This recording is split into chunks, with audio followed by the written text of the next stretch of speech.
What is the critical path? Projects do not stand in isolation but are made up of tasks that ought to be executed according to approved schedules. On the surface, this seems like an easy and straightforward thing to do, however, when you get into the thick of things, it is not. This is why some managers excel in areas where others struggle or even fail.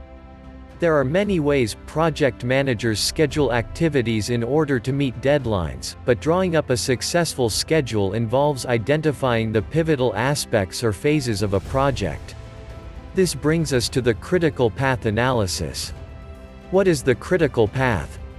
The critical path in the management of construction projects is a modeling technique.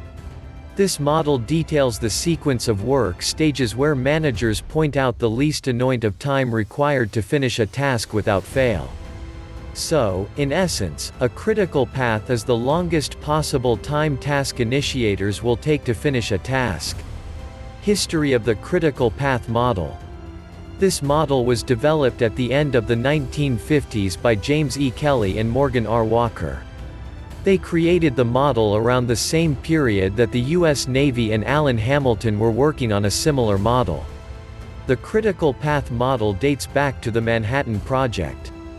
Since then, this model has been used for various projects and in many industries, including the construction industry. How does identifying the critical path help project managers to make key decisions? Identifying the critical path helps managers in the following ways. 1. Project schedule. The critical path helps managers to draw up project schedules and assigning tasks to each employee. Attaching a timeline to each task creates a sense of urgency, which is important if work is to be done on time. If each employee is responsible for finishing a given task, accountability is assured. 2. Task prioritizing. Understanding and identifying the critical path helps managers prioritize tasks according to their order of importance. Since the tasks that fall under the path will have a huge impact on the project in general, a lot of attention and resources will be deployed into those tasks so as to ensure that they are done on time and rightly too. 3. Assigning deadlines.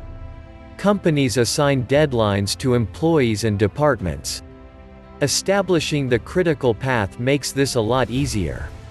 Tasks along the critical path will also be allotted more time than others because of how sensitive they are. Today, modelers and system designers have developed software to make critical path analysis a lot easier. With this model, project managers can save significant sums in the form of labor costs by only expending the required amount of labor for the execution of tasks. It also helps them fix a near-accurate end date for the completion of projects. Do you prefer a critical path or another method for managing construction projects? Let us know in the comments section below.